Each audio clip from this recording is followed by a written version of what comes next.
बिस्मिल्लाहिर्रहमानिर्रहीम अस्सलाम वालेकुम। तो आज आपके सामने ऑर्गेनिक केमिस्ट्री से रिलेटेड एक फरमाइशी टॉपिक लाया गया है जिसका नाम है प्रिपरेशन और सिंथेसिस ऑफ फिनॉल, यानी फ़िनॉल को बनाने का तरीका। अब देखिए, किसी भी चीज़ को जब बनाया जाता है तो उसके लिए दो स्केल और दो पैमाने हुआ करते हैं। ठीक है, मैं कह रहा हूँ कि जब किसी भी चीज़ को प्रिपेयर किया जाता है तो उसके लिए दो स्केल रखे जाते हैं। एक कहलाता है स्मॉल स्केल, एक कहलाता है लार्ज स्केल। स्मॉल स्केल को हम दूसरे वर्ड में कह सकते हैं कि उस चीज़ की प्रिपरेशन की जाए लेबॉर्ट्री में। देखिए, जब भी किसी चीज़ की लेबॉर्ट्री में प्रिपरेशन की जाती है या उसको सिंथेसाइज किया जाता है तो उसके लिए फिर कॉस्ट को या फाइनेंशियली नहीं देखा जाता, उसके लिए फाइनेंशियली पॉइंट ऑफ व्यू से उसको नहीं देखा जाता है। ठीक है, मकसद वो चीज़ हमें चाहिए होती है, अब वो चाहे जितनी भी हमें कॉस्ट पड़ जाए। ठीक है ना। लेकिन जब किसी चीज़ को लार्ज स्केल पर, बड़े पैमाने पर तैयार किया जाता है उसको हम कहते हैं इंडस्ट्रियल प्रिपरेशन। तो उसके लिए हम हमेशा देखते हैं कि यार, क्योंकि हमें जब इंडस्ट्रियल प्रिपरेशन जब हम करते हैं किसी भी कंपाउंड की तो उसकी हमें कॉस्ट हमें देखनी पड़ती है, क्योंकि वो हमें बहुत ही बल्क क्वांटिटी में चाहिए होती है वो चीज़। ठीक है ना। तो फिर हमें कॉस्ट को हम देखते हैं, उसके फाइनेंशियली पॉइंट ऑफ व्यू से भी हम उसको देखते हैं। तो इसका मतलब ये हमें समझ में आ रहा है कि इंडस्ट्रियल प्रिपरेशन के लिए हमेशा कोई स्पेसिफिक तरीका इख्तियार किया जाता है कि जिससे हमारी कॉस्ट और हमारा इकोनॉमिकली जो है ना, हमें वो चीज़ कम कीमत में पड़े। तो इसी वजह से कहा जाता है कि इंडस्ट्रियल प्रिपरेशन वैसे भी जो है ना बहुत इंपॉर्टेंट हुआ करती है, क्योंकि उसके लिए एक ख़ास तरीका और ख़ास रिएक्टेंट वगैरह यूज़ किए जाएंगे जिसकी मदद से आपको वो चीज़ कम से कम में और आपका मतलब आपको आसानी से मिल सकेगा। ठीक है, तो इंडस्ट्रियल प्रिपरेशन हमेशा बहुत इंपॉर्टेंट हुआ करती है। तो बहरहाल आज हम आपको समझ में आ गया होगा, मैं इस पर इसलिए जोर दे रहा हूँ कि आज हम प्रिपरेशन ऑफ फिनॉल पढ़ेंगे तो सही, लेकिन उसकी हम लार्ज स्केल पढ़ेंगे। और लार्ज स्केल में आपके लिए प्रिपरेशन ऑफ फिनॉल में कुछ ही है जैसे कि डॉस प्रोसेस और आपके पास आता है हुक प्रोसेस। तो आज हम पढ़ने वाले हैं डॉस प्रोसेस के बारे में। डॉस प्रोसेस इसका बहुत आसान भी है, लेकिन इसमें कुछ इसके मैकेनिज्म के अंदर कुछ अहम गड़बड़े हैं, तो वो आपको आज इंशाल्लाह अच्छे से समझाई जाएंगे। उसमें कुछ पॉइंट्स है वो आपको बताए जाएंगे और कुछ अलग अलग से कंपाउंड आपको दिखाए जाएंगे। ठीक है, तो ये बहुत अच्छा टॉपिक है डॉस प्रोसेस और बहुत आसान भी है। तो आप इसको देखें, एक एक चीज़ आपको बताएंगे। ठीक है, पहले तो हम करेंगे उसका रिएक्शन करेंगे, उसके कुछ इंपॉर्टेंट पॉइंट्स देखेंगे, उसमें कुछ अहम बातें देखेंगे, फिर इसके बाद उसके जो सवालात हमें ज़हन में आएंगे उसको मैकेनिज्म में इंशाल्लाह क्लियर करेंगे और ये टॉपिक आसानी से खत्म हो जाएगा और आसानी से आपको याद भी हो जाएगा। ठीक है भाई, इसके आप हेडिंग लगा लीजिएगा डॉस प्रोसेस की, डॉस प्रोसेस। अब अगर आपके सामने आए भाई ये डॉस प्रोसेस आप करते क्यों हैं, तो आसान सी बात है, टू प्रिपेयर फिनॉल। आसान सी बात है ना, प्रिपरेशन ऑफ फिनॉल के लिए हम डॉस प्रोसेस को जो है फॉलो करते हैं। अच्छा, अब बात आ गई कि ये डॉस प्रोसेस ये क्या लार्ज स्केल है या स्मॉल स्केल में से, तो आपको मैंने बता दिया कि ये लार्ज स्केल में से आता है। और लार्ज स्केल का मतलब क्या होता है भाई, लार्ज स्केल का मतलब होता है कि इसकी इंडस्ट्रियली प्रिपरेशन की जाती है, और जिस चीज़ की इंडस्ट्रियली प्रिपरेशन की जाती है तो वो चीज़ यकीनन जो है एक ख़ास तरीका होता है ताकि हमारी कॉस्ट जो है कम पड़े। ठीक है, तो बहुत आसान सी बात हो गई। अच्छा, अब हम जो है देखिए डॉस प्रोसेस के अंदर हम करेंगे क्या। ठीक है, हम यहाँ पर लेते हैं क्लोरोबेंजीन।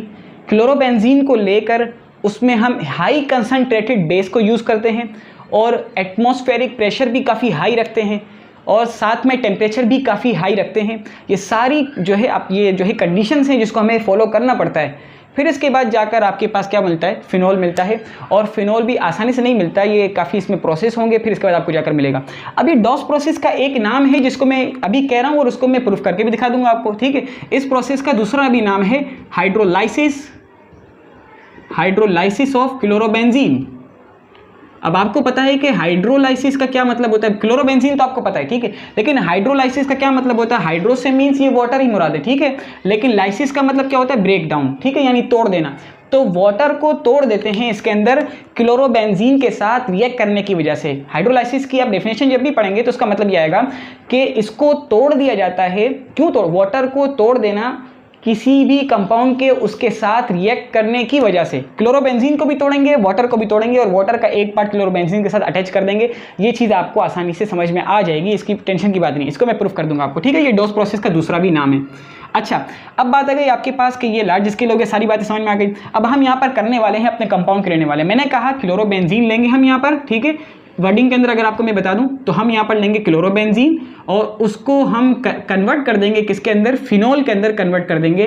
ठीक है, और फिनॉल को आप पता है, फिनॉल का अगर इसका IUPAC नेम देखा जाए तो क्या बन जाता है, आपने इस तरह ये देखिए, ये अगर मैं इसको इस तरह से कंपाउंड बनाता हूँ, ठीक है ना, तो आपको पता है कि ये जो है अल्टरनेट डबल बॉन्ड होते हैं, यानी अगर 1 पर है तो फिर दूसरा जो है 3 पर होगा, फिर 5 पर होगा, या फिर अगर 2 पर है पहला डबल बॉन्ड तो फिर 4 या 6 पर होगा, 4 और 6 पर होगा, ठीक है। अल्टरनेट डबल बॉन्ड होते हैं, एक को छोड़कर एक, ठीक है। तो यानी इसका क्या मतलब हो जाएगा 246 या 135 हेक्सा ट्राइइन, इसको हम कहते हैं फिनोल। इसका कॉमन नेम आ गया फिनोल, और साथ में अगर इसके आईपीसी नेम करें तो क्या आ जाएगा हेक्सा ट्राइइन 246 या 135, ठीक है, एक ही बात है। अच्छा, अब आता है कि आपके पास कि क्लोरोबेंजीन होता क्या है और क्लोरोबेंजीन कैसे बनता है, ये सवाल अगर जहन में आए तो देखिए मैं आपके सामने यहाँ पर लेता हूँ बेंजीन को, ठीक है। आप ये देखिएगा मैं आपके सामने यहाँ पर ले रहा हूँ बेंजीन को। अब बेंजीन मैं यहाँ पर लगा देता हूँ, इसको आप 135 समझे, जो भी समझें, 246 समझे, एक ही बात है, ठीक है।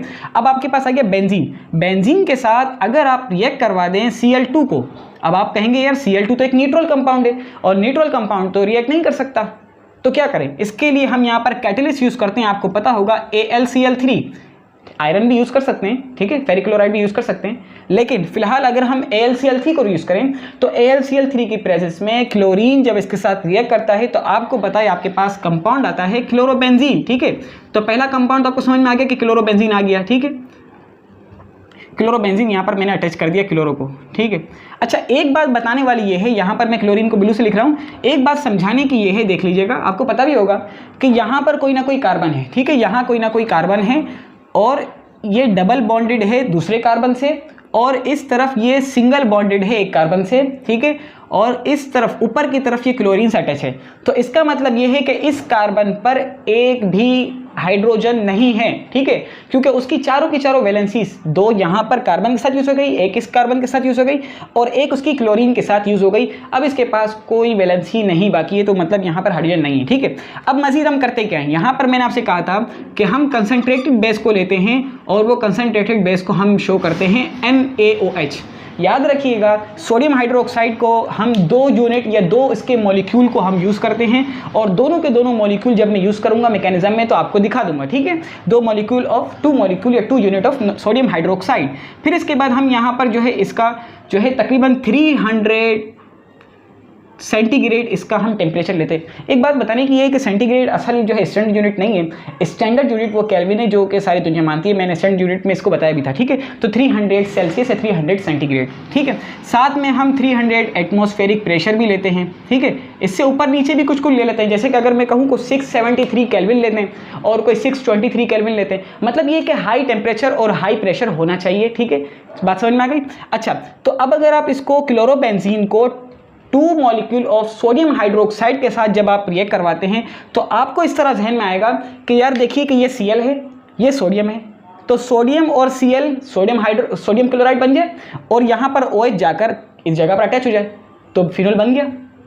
जैसे कि मैं ये कह रहा हूँ कि ये दोनों मिलकर सोडियम क्लोराइड बना दें, फिर OH तो है ही यहाँ पर, OH जाकर अटैक कर ले और आपके पास जो है फिनोल बन जाए। ऐसा नहीं है, पहला स्टेप में आपके पास फिनोक्साइड ही आता है, फिनोक्साइड आता है या फिर सोडियम फिनोक्साइड आप कहते हैं, एक ही बात है।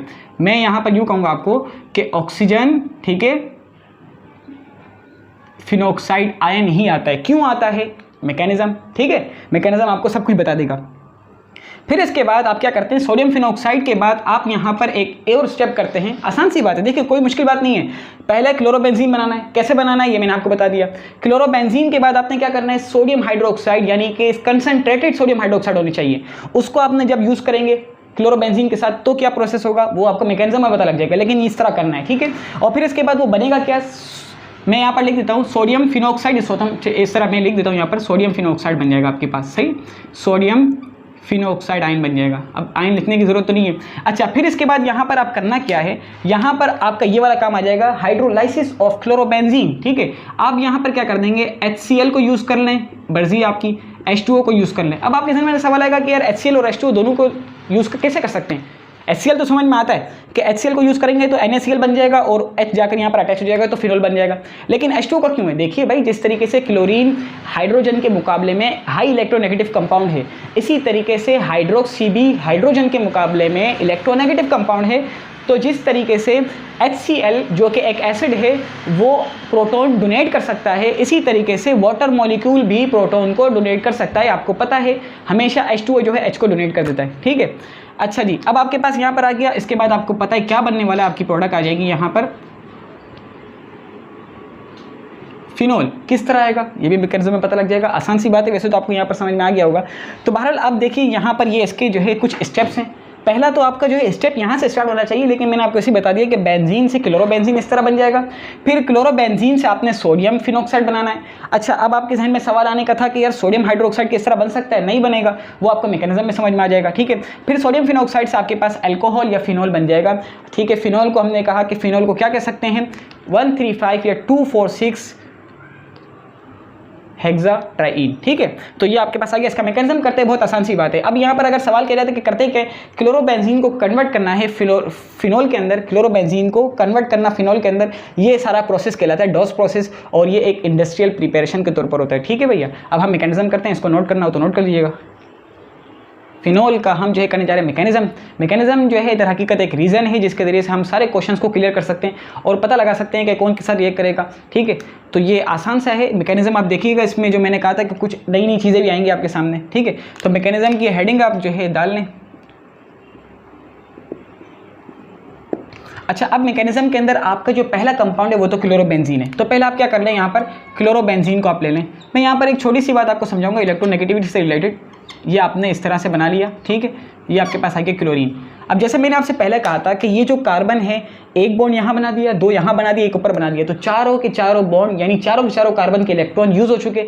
अब कार्बन के पास कोई ना तो इलेक्ट्रॉन है और इसके पास कोई हाइड्रोजन नहीं है, ठीक है।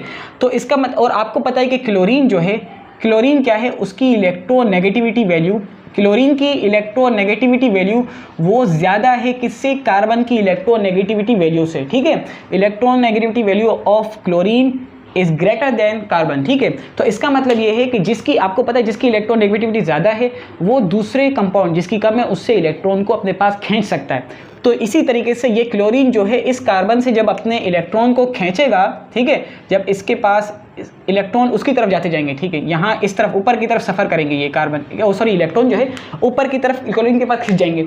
तो इसकी वजह से क्या होगा कि ये जो यहाँ जो हाइड्रोजन है, ठीक है, ये वाला जो हाइड्रोजन है, मैं बताता हूँ आपको, जैसे ही ये इलेक्ट्रॉन ऊपर की तरफ जाना शुरू हो जाएंगे तो ये वाले कार्बन से भी क्या हो जाएंगे, देखिए स्टेबल तो करना है ना कंपाउंड को। क्लोरीन क्या कर रहा है, अपने साथ जो कनेक्ट हुआ है कार्बन उससे इलेक्ट्रॉन को खींच रहा है, ठीक है। जब वो इससे इलेक्ट्रॉन खींच रहा है तो ये जो नीचे कार्बन है ये क्या हो रहा है, इलेक्ट्रो डेफिशिएंट हो रहा है, ठीक है। तो अब इसको स्टेबल करने के लिए क्या करना पड़ेगा, ये वाला कार्बन खुद अपने आप को स्टेबल करने के लिए यहाँ से इलेक्ट्रॉन को अपने पास खींचेगा। जब यहाँ से इलेक्ट्रॉन को अपने पास खींचेगा तो क्या हो जाएगा कि ये वाला कार्बन इलेक्ट्रो डेफिशिएंट हो जाएगा। मैं आपको डिटेल में से बता रहा हूं ताकि बात क्लियर हो जाए। तो जैसे ही ये वाला कार्बन इलेक्ट्रो डेफिशिएंट होगा तो ये अपने आप को स्टेबल करने के लिए आगे नहीं बल्कि अपने साथ अटैच हुए हुए हाइड्रोजन से इलेक्ट्रॉन को अपने पास खींचेगा। यहाँ जो हाइड्रोजन है मैं इसको अलग से इसलिए दिखा रहा था, ये अपने पास जो है क्या करेगा, खींचेगा। तो ये भाई साहब इस तरीके से इलेक्ट्रॉन यहाँ पर आएंगे और जिसकी वजह से क्या हो जाएगा, हाइड्रोजन फंस गया, बाकी सब अपनी हालत पे सही रहेगा, ठीक है। ये कार्बन भी सही, ये भी सही हो गया और वो क्लोरीन तो है ही सही। अच्छा, अब ये बात आ गई कि ये हाइड्रोजन क्या हो जाएगा, अपने आप को मतलब पार्शियली पॉजिटिव हो जाएगा, वैसे ही डेफिशिएंट और मजीद डेफिशिएंट हो जाएगा। फिर इसके बाद यहाँ पर होगा क्या, आपने यूज़ किया था सोडियम हाइड्रोक्साइड को। सोडियम हाइड्रोक्साइड आपको पता है ये क्या है, काफ़ी ज़्यादा ही कंसनट्रेटेड आपने बेस यूज़ करनी है, वैसे ही बहुत अच्छी होती है, आपने यहाँ पर कंसनट्रेटेड यूज़ करनी है। तो यहाँ पर क्या होगा कि OH जो कि हाइड्रोक्सी है हमेशा तैयार है इलेक्ट्रॉन को अपने पास खींचने के लिए, इलेक्ट्रॉन लवर है। तो ये क्या करेगा, इसको जाकर इस पर जाकर अटैक करेगा। इलेक्ट्रॉन सॉरी नहीं, इलेक्ट्रॉन डोनेटर है और प्रोटॉन लवर है, सॉरी, ठीक है। ये आकर क्या करेगा, न्यूक्लियोफाइल है जैसे कि, तो ये अपने आप कर इसको जाकर हाइड्रोजन को अपने पास एक्सट्रैक्ट कर लेगा, ठीक है। जिसके नतीजे में आपको पता है कि आपके पास H2O मॉलिक्यूल यहाँ से निकल जाएगा और यहाँ पर कुछ इस तरीके से कंपाउंड बन जाएगा क्लोरीन। और यहाँ पर जैसे ही हाइड्रोजन निकलेगा तो हाइड्रोजन प्रोटॉन्स की फॉर्म में निकलेगा। हाइड्रोजन का भी इलेक्ट्रॉन और कार्बन का जो अपना इलेक्ट्रॉन था, दोनों इलेक्ट्रॉन कार्बन के पास आ गए, जिस वजह से कार्बन पर नेगेटिव चार्ज शो होगा, जिसकी वजह से हमें पता लगेगा कि ये कार्बन के एनाइन की फॉर्म में अब दोबारा से अनस्टेबल हो गया। अब इसकी स्टेबिलिटी के लिए क्या होगा, ये अपनी स्टेबिलिटी के लिए, जैसे कि मैं कहता हूँ यहाँ पर बॉन्ड बना हुआ था, ठीक है, 1 2 3 यहाँ पर बॉन्ड बना हुआ था। अब ये स्टेबल तो करना है ना, इसके पास नेगेटिव चार्ज आ चुका है, तो ये भाई साहब क्या करेंगे, ये अपना इलेक्ट्रॉन यहाँ पर डोनेट करेंगे और अपना शेयर करेंगे और इसके साथ बॉन्ड बनाने की कोशिश करेंगे। अब यहाँ पर आपको पता है ये जो क्लोरीन है ये तो नहीं बना सकता बॉन्ड, ये जो कार्बन है यहाँ पर ये तो बॉन्ड नहीं बना सकता। क्यों, क्योंकि इसका 1 बॉन्ड 2 3 बॉन्ड और ऊपर एक क्लोरीन, 4 बॉन्ड तो पूरे हो चुके हैं। अब लेकिन आपको ये बात भी पता है कि क्लोरीन या फिर क्लोरीन में से ही, खासकर अगर हम कहें chlorine with a good leaving group, यानी इसको जब भी निकलने की ज़रूरत पड़ती है तो ये आराम से निकल जाता है, खिसक जाता है अपना काम करके। तो बहरहाल ये जो है क्लोरीन आसानी से यहाँ से निकल जाएगा। जब क्लोरीन यहाँ से निकलेगा तो उसको तो आप छोड़ दें, जैसे ही ये यहाँ से निकलेगा यहाँ पर कार्बन भी के पास भी एक इलेक्ट्रॉन फ्री हो जाएगा, जिसके नतीजे में ये दोनों अपना एक बॉन्ड बना लेंगे। इस तरीके से कुछ बॉन्ड बन जाएगा। ठीक है भैया, ये देखिएगा आप, ये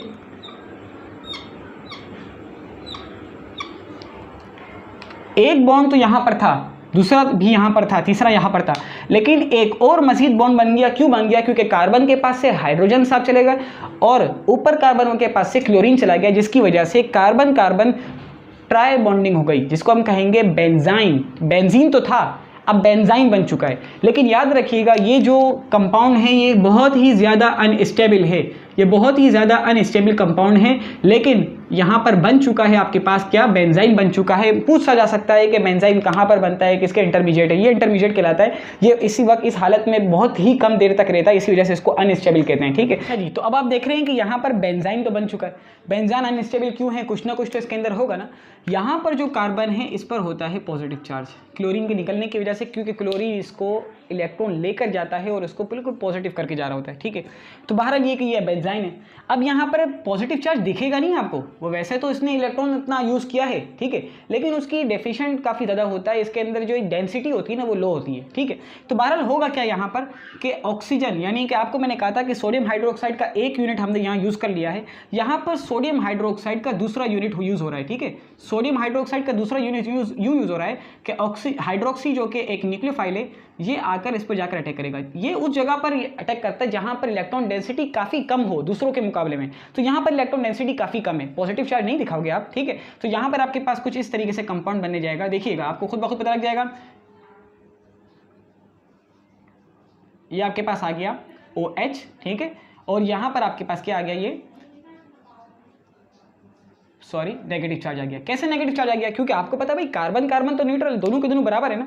उसने पहले डोनेट किया था एक तरीके से, दोबारा उसके पास वही इलेक्ट्रॉन आ गए। अब जब दोबारा इलेक्ट्रॉन आ गए तो जिस तरीके से पहले उस पर नेगेटिव चार्ज था, दोबारा उस पर नेगेटिव चार्ज आ गया। ठीक है, अब लेकिन ऊपर जो पहले क्लोरीन था, पहले क्लोरीन ऊपर था, लेकिन अब हाइड्रोक्सी आ चुका है और कंपाउंड बिल्कुल इसी तरह है। ठीक है, कंपाउंड पूरा का पूरा इसी तरह, ये नेगेटिव चार्ज यहाँ पर आ चुका है। अब नेगेटिव चार्ज यहाँ पर आ चुका है, तो अब हम क्या करें भाई? अब ये नेगेटिव चार्ज को किस तरीके से यूज़ करेंगे? तो आप देखिएगा ये जो हाइड्रोक्सी जो ग्रुप है, ये हाइड्रोक्सी ग्रुप के हाइड्रोजन को आप इस तरीके से शो कराएं। ठीक है, नेगेटिव चार्ज हाइड्रोजन को अपने पास एब्स्ट्रैक्ट करेगा। ठीक है, एज अ न्यूक्लियोफाइल काम करेगा। जैसा ही अपने पास एब्स्ट्रैक्ट करेगा तो आपको पता है कि ऑक्सीजन हाइड्रोजन से भी इलेक्ट्रॉन को लेकर अपने आप को ऑक्साइड आयन बना देगा। ऑक्साइड आयन, ठीक है, ऑक्साइड आयन बना देगा। यहाँ पर आपको पता है हाइड्रोजन आ चुका, यहाँ पर डबल बॉन्ड, यहाँ भी डबल बॉन्ड, यहाँ भी डबल बॉन्ड। ऊपर जो है सिर्फ और सिर्फ ऑक्सीजन और नेगेटिव चार्ज है। लेकिन अभी आपने सोडियम हाइड्रोक्साइड का सिर्फ हाइड्रोक्सी यूज़ किया है, सोडियम यूज़ नहीं किया है, तो सोडियम आयन आपके पास मौजूद है। तो इस सोडियम आयन को आप यहाँ पर अटैच करवा देंगे। ठीक है, ये आपके पास एक आयनिक बॉन्ड बन जाएगा। सोडियम ऑक्साइड और पूरा का पूरा जो भी ऑक्साइड को क्या कहेंगे? फिनो ऑक्साइड, क्योंकि फिनॉल के साथ अटैच हुआ है, फिनाइल के साथ अटैच हुआ है, तो इसको phenoxide ion, sodium phenoxide ion बन गया। ठीक है, सो सोडियम फिनॉक्साइड आ गया। ये एक नई चीज़ थी बेंजाइन। ठीक है, और मैंने आपको बताया सोडियम फिनॉक्साइड ही बनेगा। देख लीजिए, फिर सोडियम फिनॉक्साइड ही बना, डायरेक्टली आपके पास फिनॉल नहीं बना। ठीक है, अब आपके पास ये तो आ गया, सोडियम फिनॉक्साइड बन गया। अब आपको क्या नजर आ रहा है कि अब क्या होना चाहिए? देखिए, यहाँ पर आपके पास हाइड्रोजन आ चुका है, सोडियम फिनॉक्साइड बन गया है। अब मैंने बताया था आपको कि अब जो प्रोसेस है, ये लास्ट प्रोसेस है, इसको हम कहेंगे एसिडिफिकेशन। ठीक है, या फिर हाइड्रोलाइसिस ऑफ क्लोरोबेंजीन। ठीक है, अब यहाँ पर आप हाइड्रोलाइसिस करने जाएंगे, तो मैं यहाँ पर यूज करूंगा, किसको यूज करूंगा? मैं यूज करूंगा यहाँ पर वाटर मॉलिक्यूल को। ठीक है, वाटर मॉलिक्यूल इस तरीके से लिख सकते हैं। अब जो वाटर मॉलिक्यूल का जो H है वो क्या होता है? इलेक्ट्रॉन डेफिशिएंट होता है, एज प्रोटॉन होता है। ये ऑक्सीजन आकर इस पर अटैक करेगा। ठीक है, ये अपनी स्टेबिलिटी को यहीं पर ही इस तरीके से यूज़ करेगा ना, और अपने आप को हाइड्रोक्सी दोबारा बनाएगा। तो देखिए क्या हो जाएगा आपके पास, बिल्कुल आसान है, कोई इतना मुश्किल नहीं। मैं दोबारा इसको रिपीट कराऊंगा आपके सामने। ये हाइड्रोजन आकर अपनी जगह पर अटैच हुआ है, बार बार दिखाने की जरूरत नहीं है। ठीक है, यहाँ पर आपके सामने आ गया OH आ गया। ठीक है, सोडियम तो ऐसा ही बिल्कुल एक जो है कैटाइन की तरह यहाँ पर ऐसे ही रखा हुआ था। ठीक है, लेकिन ये सोडियम जैसे ही ऑक्सीजन से अलग हो जाएगा तो सोडियम यहाँ पर आपको पता है क्या बना देगा? सोडियम हाइड्रोक्साइड बना देगा। ठीक है, अगर मैं यहाँ पर HCl को यूज़ करता तो सोडियम क्लोराइड बन जाता। ठीक है, और साथ में आपके पास H और O मिलकर हाइड्रोक्सी यानी कि फिनॉल बन जाता। ठीक है, तो आपने क्लोरोबेंजीन यूज़ किया, क्लोरोबेंजीन से आपने क्या बना दिया? फिनोल बना दिया। यही काम कौन कराता है? हमें डॉस प्रोसेस के जरिए से हम कर सकते हैं और ये इसकी कॉस्ट कम पड़ती है, इसलिए हम इसको ज़्यादा पैमाने पर यूज़ करते हैं। अच्छा जी, तो अब आगे आपके पास फिनोल बन गया, बहुत आसान सा है। देखिए हमने करा किया, क्लोरोबेंजीन लिया, ठीक है। अब क्लोरोबेंजीन में आपने देखा कि यार इलेक्ट्रोनेगेटिविटी कंपेयर किया। अब यहाँ पर हाइड्रोजन जो है प्रोटॉन की तरह हो गया था, काफ़ी ज़्यादा ही इलेक्ट्रॉन डेफिशिएंट हो चुका था। आपने सोडियम हाइड्रोक्साइड की मदद से ऑक्सीजन यानी हाइड्रोक्सी की मदद से हाइड्रोजन को यहाँ पर एक्सट्रैक्ट कराकर नेगेटिव चार्ज इस पर ले आए। क्यों लाए? क्योंकि इसकी जो है इलेक्ट्रॉन सारे के सारे शिफ्ट हो गए थे इस कार्बन पर। अब ये कार्बन ने अपने आप को स्टेबल करने के लिए यानी इसको कैटाइन आयनाइन को यूज़ करने के लिए यहाँ पर ट्रिपल बॉन्ड बना दिया और ये बन गया आपके पास बेंजाइन, जो कि अनस्टेबल होता है काफ़ी ज़्यादा ही, ठीक है।